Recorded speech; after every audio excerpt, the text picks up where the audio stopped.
Halo guys, bersama saya lagi dalam Alright Nova Channel dalam segmen Suara Orang Kampung. Awal pagi hari ini sahabat-sahabat semua, soalan panas diberikan oleh Lebay-Lebay PAS, khususnya daripada MP Pasir Mas sahabat semua. Dua soalan yang beliau kemukakan, akhirnya apa yang berlaku? Kerana cubaan untuk memusingkan fakta, beliau sendiri yang koyak habis apabila dijawab padu oleh YB Hanayo. Ya, inilah dia sahabat semua. Ya, ahli-ahli politik daripada lebay-lebay, daripada Perikatan Nasional, Pertikaian Nasional, cuba untuk memusingkan fakta dan juga mempolitikkan sukan negara.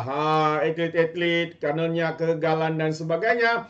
Namun apa yang lebih menarik pada saya hari ini adalah jawapan yang dikemukakan oleh YB Hana daripada soalan yang cuba untuk memusingkan fakta di sana daripada MP Pasir Mas ini sahabat semua daripada Parti PAS.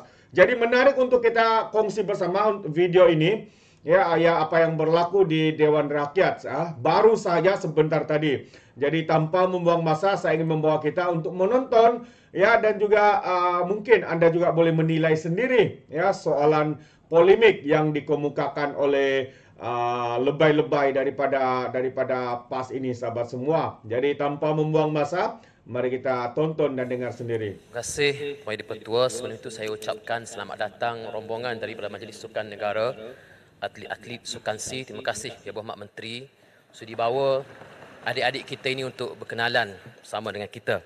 Berhormat Menteri, soalan saya nombor satu, minta Menteri Belia dan Sukan menyatakan apakah langkah kehadapan yang akan dilaksanakan susulan daripada keputusan yang diperoleh dalam Sukan C 2023 di Kemboja. Terima kasih Yang Berhormat.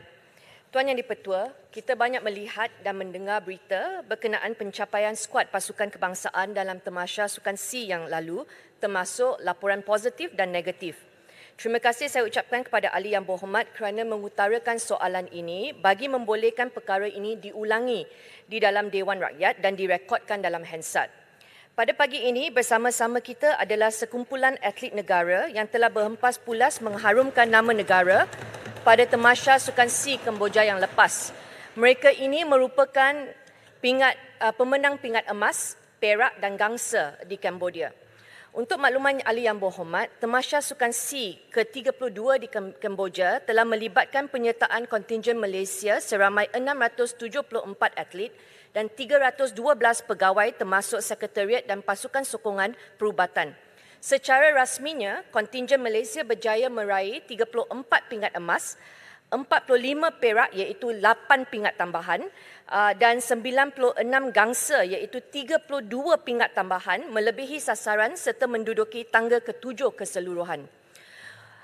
Untuk makluman Ahli Yang Berhormat, kontingen Malaysia telah menetapkan sasaran sebanyak 141 pingat secara keseluruhan dan berjaya mengatasi sasaran tersebut apabila memenangi 175 pingat keseluruhan. Pada kali ini, kontingen Malaysia telah menyertai 41% daripada keseluruhan acara yang dipertandingkan dan telah menetapkan sasaran 40 pingat emas, 37 perak dan 64 gangsa. Yang kita tidak capai adalah pingat emas, kekurangan 6. Strategi tuan rumah Cambodia. Untuk makluman Yang Berhormat, pada Tamasya kali ini, negara tuan rumah Cambodia telah mengambil keputusan untuk tidak mempertandingkan beberapa acara yang dijangka memberi harapan 18 pingat emas kepada Malaysia dan memperkenalkan beberapa sukan tradisi negara mereka yang menawarkan 93 pingat emas. Selain itu, negara tuan rumah juga telah menyenaraikan ramai atlet import dalam acara sukan utama dan mengubah beberapa peraturan berkaitan peringkat umur. Kesemua perkara tersebut telah menyempitkan peluang Malaysia untuk meraih pingat bagi kontingen negara secara keseluruhannya. Mengambil kira strategi Cambodia, sebahagian daripada penetapan awal penyertaan Malaysia ke Sukan C pada kali ini adalah untuk kita memberikan pendedahan dan peluang yang lebih luas kepada atlet muda dan pelapis untuk bertanding buat kali pertama di Cambodia. Saya minta tambahan masa kerana banyak isu ini dibangkitkan dalam media, Tuan Yang di-Pertua. Pencapaian atlet muda, untuk makluman Ahli Yang Berhormat, 427 atau 63% daripada mereka bertanding pada kali ini adalah berumur di bawah 23 tahun dan 62% merupakan atlet yang pertama kali pergi ke SEA Games. Daripada jumlah ini, 12 pemenang pingat emas, 20 pemenang pingat perak dan 46 pemenang gangsa merupakan atlet penampilan kali pertama dan 2 daripada mereka baru berusia 15 tahun. Walaupun muda, ada kalangan mereka yang telah memecahkan rekod mereka. Saya tak boleh baca semua. Untuk langkah ke hadapan, menjawab soalan yang berhormat. Pertamanya adalah untuk Malaysia fokus kepada sukan yang mempunyai potensi menawarkan banyak pingat. Persatuan Sukan Kebangsaan akan diwajibkan untuk mengemukakan pelan perancangan jangka pendek dan jangka panjang bagi memastikan Malaysia dapat bersaing dengan Singapura, Thailand dan Vietnam di Tamasya Sukan SEA seterusnya dan juga untuk Sukan Asia dan Sukan Olimpik. Antara penekanan yang akan diberikan adalah acara sukan yang menawarkan banyak pingat seperti renang dan olahraga mesti membawa perubahan. Penekanan ini akan diberikan kerana mereka mempunyai banyak acara untuk dapatkan pingat. Okey, kita juga akan fokus sukan mempertahankan diri dan sukan terjun kerana dua-dua sukan ini telah membawa pulang pingat emas dan atlet mereka cemerlang. Salah satu daripadanya duduk di sini, Enrique, diver kita. Atlet negara seperti Sherin, Umar Osman juga akan diberikan bantuan kewangan dan atlet yang lain kita sedang kaji untuk memastikan mereka bersiap sedia untuk Sukan Asia. Yang keduanya adalah menyediakan infrastruktur dan fasiliti latihan kepada acara sukan yang berpotensi membawa pulang pingat seperti sukan obstacle race dan indoor hockey di mana mereka telah berjaya bawa pulang pingat perak dan gangsa walaupun tidak ada fasiliti khas buat masa ini di Malaysia. Bayangkan tak ada fasiliti, mereka mampu bawa balik pingat. Yang ketiganya adalah untuk mengoptimumkan kaedah grant padanan yang telah diberikan oleh Perdana Menteri dalam bajet kali ini, 40 juta untuk kita menganjurkan lebih banyak lagi tournament untuk atlet kita memperbaiki ranking mereka. Keempat, penetapan KPI. Kementerian akan bekerjasama dengan Persatuan Sukan Kebangsaan bagi menyediakan laporan post-mortem dan mereka diberi 2 minggu daripada sekarang untuk jangka masa pendek dan jangka masa panjang dan juga faktor-faktor kemenangan juga akan dikaji. KBS juga akan bekerja dengan MOM, Majlis Sukan Negara, Institut Sukan Negara dan Persatuan Sukan Kebangsaan untuk menetapkan KPI bagi Sukan SEA Thailand dan KPI ini akan dipantau setiap 4 bulan sekali. Kelima adalah untuk kita bekerjasama dengan Kementerian Pendidikan dan Kementerian Pengajian Tinggi bagi mencungkil bakat baru. Kita nak dengan izinnya cast a bigger net, a wider net untuk pastikan kanak-kanak selepas pandemik COVID ini mempunyai peluang untuk belajar sukan baru dan kita dapat mencungkil bakat mereka. Yang keenamnya adalah saya semalam telah menjalankan post-mortem bersama atlet yang telah terlepas pingat emas untuk mendengar daripada atlet bukan saja jurulatih ataupun Persatuan Sukan Kebangsaan cabaran yang mereka hadapi. Dan saya percaya dengan sifat terbuka ini, semua cadangan ini kita akan laksanakan untuk pastikan Malaysia mempunyai peluang yang lebih cerah dalam Tamasya Sukan SEA di Thailand nanti. Terima kasih, Yang Berhormat. Pak Semas. Terima kasih Yang Berhormat Menteri di atas jawapan yang saya kira cukup. Alright guys, so sebentar lagi kita akan mendengar soalan yang berbentuk politik daripada MP Pasir Mas ini, sahabat semua. Jadi menarik untuk kita dengar bersama kerana jawapan yang padu daripada YB Hanayo ini tidak dapat disangkal oleh MP Pasir Mas ini sendiri. Walaupun beliau tersenyum sinis di sana, tetapi pada hakikatnya inilah yang berlaku di dalam sukan negara kita kerana politik yang tidak stabil. Jadi mari kita dengar bersama, kita sambung apa yang dinyatakan soalan ini dan jawapan padu daripada YB Hana. Mencakupi pelbagai fakta dan data dan saya setuju bahawa pasukan yang Ketua Air Berhormat Menteri mempunyai masa yang singkat untuk membuat persiapan bagi menghadapi sukan SEA ini. Namun saya merujuk pada kenyataan Ibu Berhormat Menteri apabila menyebut bahawa ketidakstabilan politik di antara punca kepada pencapaian sukan SEA. Saya rasa ramai yang kurang faham dengan kenyataan ini kerana kalau kita melihat dengan menyebut beberapa negara, Kenya, Cuba dan Serbia politik mereka tidaklah lebih stabil daripada kita, tetapi dari sudut sukannya mereka agak perform. Itu tidak menyebut lagi Palestin yang negara berperang, tapi pasukan bola sepaknya ranking lebih tinggi daripada Malaysia. Jadi soalannya, kalau Ibu Ahmad Menteri menyebut ketidakstabilan politik itu menyebabkan pencapaian dalam sukan itu terjejas, apakah yang dilakukan oleh Ibu Ahmad Menteri untuk masa ke depan bagi memastikan bahawa apa jua yang berlaku di dalam politik tidak menjejaskan sukan, kerana sukan ini milik semua. Terima kasih. Terima kasih Yang Berhormat. Saya sudah jangka soalan ini akan timbul. Jadi saya sudah bersiap sedia kerana setiap kali saya berucap, saya mempunyai latar belakang undang-undang. Dan saya pastikan setiap kali saya berucap, saya ada fakta. Itu sebab bila saya sebut ketidakstabilan politik itu, saya telah sekarang saya mempunyai peluang untuk menjelaskan isu ini. Negara-negara yang disebut oleh Yang Berhormat bukan yang bertanding di Sukan C. Saya nak ambil contoh untuk kita di sini ya, untuk kita di sini. Sukan prestasi tinggi, jangan ketawa kerana nanti saya ada fakta sini untuk membuktikan bagaimana pencapaian atlet kita memang terganggu. Okey. Dalam 4 tahun yang lepas kita telah bertukar 3 Perdana Menteri dan 3 Menteri Belia dan Sukan. Sejak Mei 2013, Menteri KBS pada masa itu, KJ, mempunyai 61 bulan untuk buat persiapan sukan-sukan.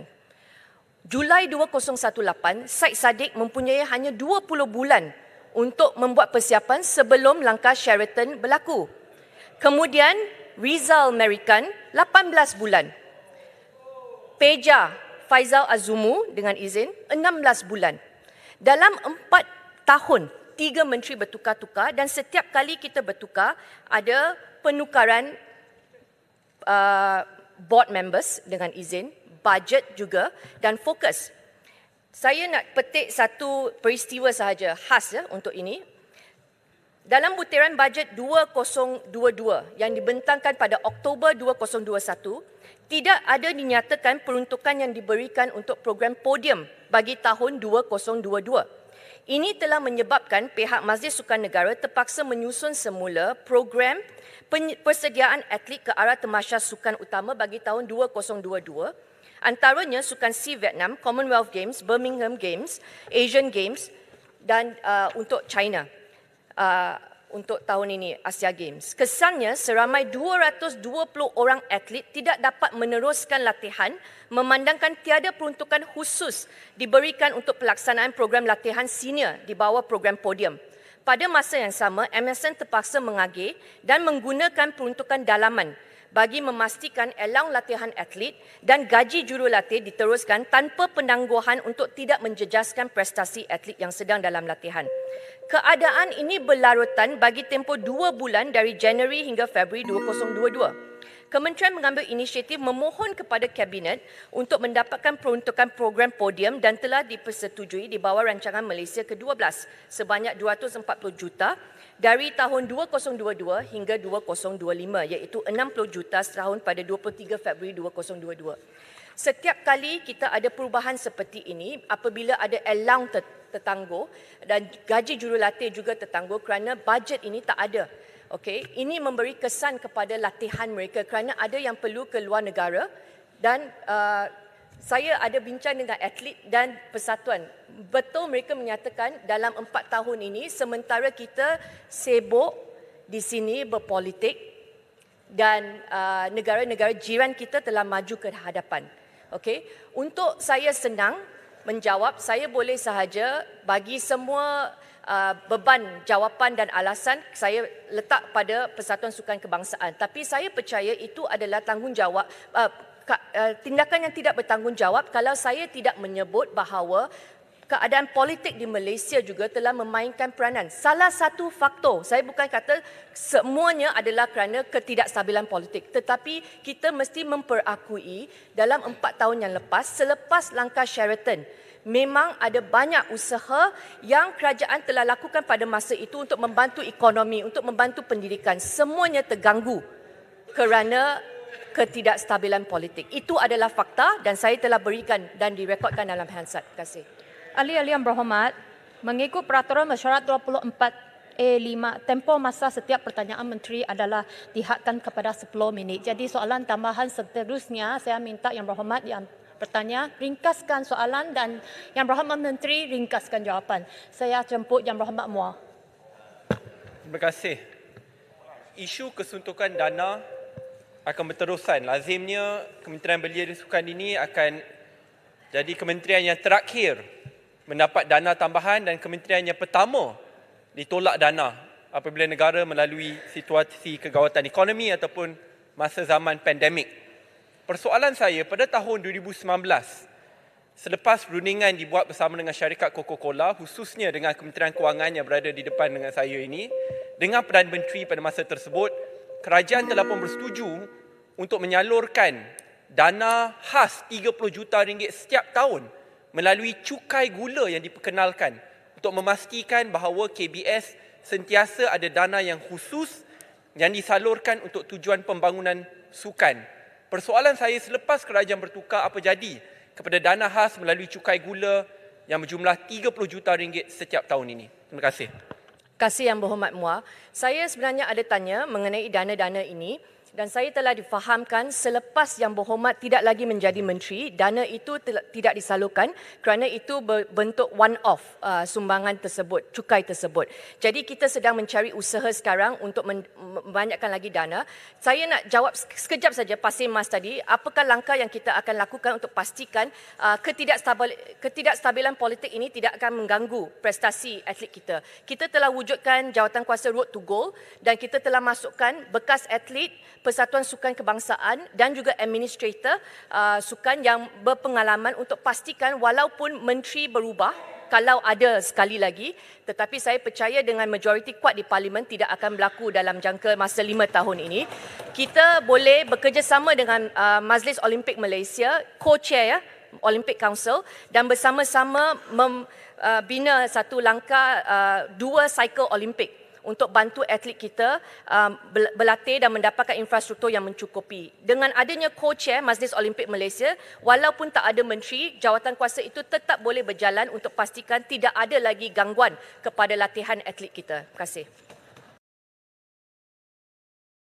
Terbaik sahabat-sahabat semua, itu dia jawapan padu. Ya, seperti mana yang saya katakan, soalan kedua yang dikemukakan oleh MP daripada Pasir Mas, daripada Parti PAS ini, ya memang kita nampak adalah satu polemic question, ya, soalan yang berpolitik, cuba untuk memanaskan situasi. Tetapi ya yang saya dapat lihat di sini adalah YB Hana menjawab dengan fakta, bukannya dengan autah, sahabat semua. Tersengih senyum ya MP Pasir Mas ini apabila dijawab padu oleh YB Hanayo sebagai Menteri Belia dan Sukan, sahabat-sahabat semua. Jadi jelas, dengan ketidakstabilan politik ini sebenarnya membawa kesan buruk, bukan saja kepada ekonomi, bukan saja kepada kehidupan rakyat sana, bukan saja dari segi pekerjaan, tetapi sukan negara juga, atlet-atlet terkesan ya dengan kurangnya latihan, dengan kurangnya budget. Ada di antara mereka yang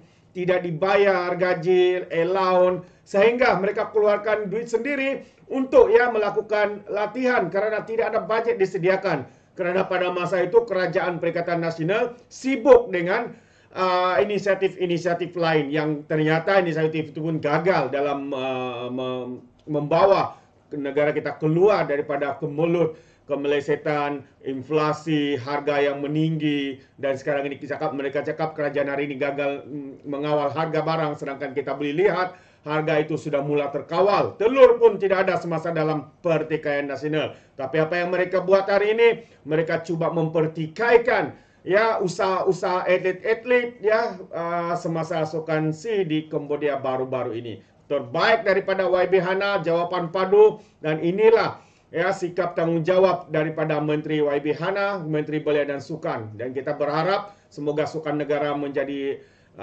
lebih maju lagi selepas ini.